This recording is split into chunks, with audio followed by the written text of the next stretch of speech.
playing till I'm 40. It needs to start now. There's no waiting around. Whatever you put in, what you're gonna get out. 2, 4, time. Take. Hope you got that one on camera. Trevoh can reach the greatest heights. I definitely feel he'll get to the top. Flexibility now. It's a joke. Yeah, it's crazy.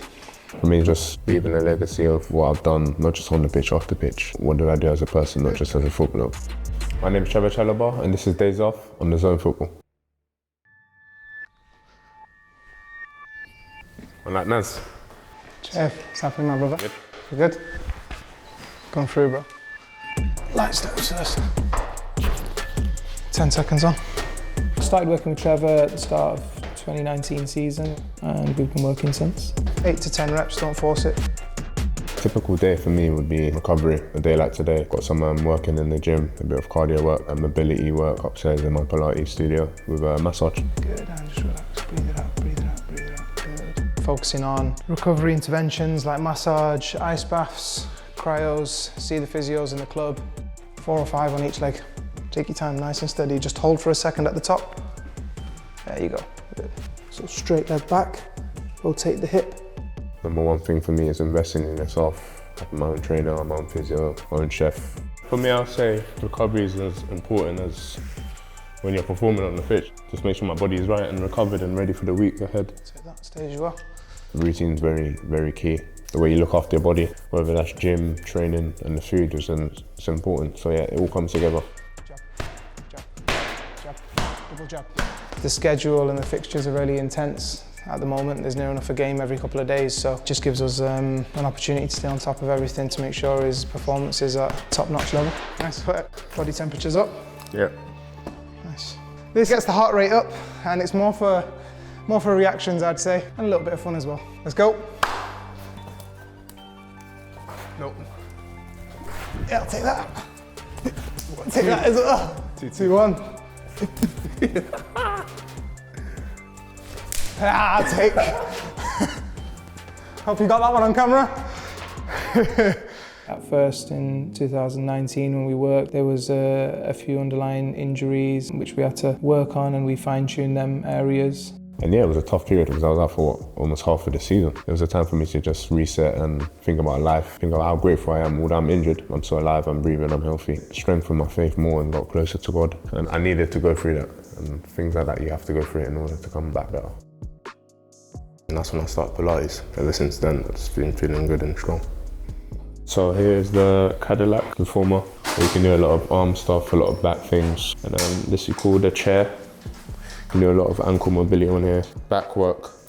And you've got the back corrector. This is one of my favorite. But everyone, I want to stretch out my back. As I said before, because I've done a lot of lifting, a lot of weights, I thought I was strong enough. I said, oh, this is gonna be easy, but then when you're moving your body in different positions but trying to control it, that's what's harder. If you're told to lift a certain weight, your mind straight away and your body's just, but here, if you're told to control a weight now and move it in certain positions, it's a lot harder, you know? First 2 or 3 sessions, I was like, wow. But there you gotta keep doing it to see like a progress, you know? So I've been doing it for almost 1.5 years now, so yeah, I'm loving it. It's not just all about strength. It's about able to move your body in different positions, different angles, because it happens in football. Maybe I'll overstretch for a ball, but I do have to replicate their movements in Pilates. It's a lot of injury prevention, being in awkward positions. As a defender for me, maybe it might be a tackle or it might be a header, landing, make sure my ankles are right and strong, and yeah, there's different areas. Okay. Felt okay in the game? Yeah. We used to get a lot of back pain, a lot of referrals, and again, that was probably one of the causes of his hamstring issues, recurring hamstring issues. But like I said, for the last year, he's been working on his mobility, and his flexibility now is a joke. Yeah, it's literally, it's crazy. So in comparison to a lot of lads his size and who carry just as much muscle mass, his mobility is fantastic. So we're just checking to see if he's feeling any impingement or blockage, which he isn't. Hip's really good. Look at hamstring length as well. Good, maybe a little bit of tightness end range. He's gonna say no now, but yeah. Obviously, tall guys can't have flexibility, but it's all nonsense, you know. But yeah, it just shows that I'm the living proof that you can have, whether you're tall, whether you're small. Obviously, as tall guys, you have longer limbs, you know. But It just shows that it don't matter. You can still have just as much flexibility as a smaller guy, you know. This is one of my favourite parts when I do my needles. Acupuncture, I think. Dry needling. That's the Dry needling. Dry needling, yeah, that's the best part of my recovery, I think, because my body's so used to it now. Any tightness I feel, it just takes it away instantly, yeah. And I just feel brand new again. With dry needling, I think Trevoh responds really well to it. Excellent way to sort of relieve acute muscle tension, and if there's build-up of adhesions, it helps to break that down. The whole purpose of it is to create an active twitch response and a stimulus, and I think with Trevoh we managed to do that. That particular injury surprised Trev with how much he could actually improve his mobility from just tweaking a few things. Back in secondary primary school, I used to watch Thiago Silva clips on YouTube, and the teacher used to tell me off because I was never focused. So it was good I played with him as well. I learned a lot from him in terms of recovery point of view as well, because he has everything at home. And I got a lot of inspiration from that because I want to be playing that age as well. What do you think you'd do if you weren't a footballer? Oh, that's a very good question. A lot of people ask me that. I actually don't know, which is actually scary. Like, I've always just wanted to play football. But I would say, be a table tennis player. I was that good.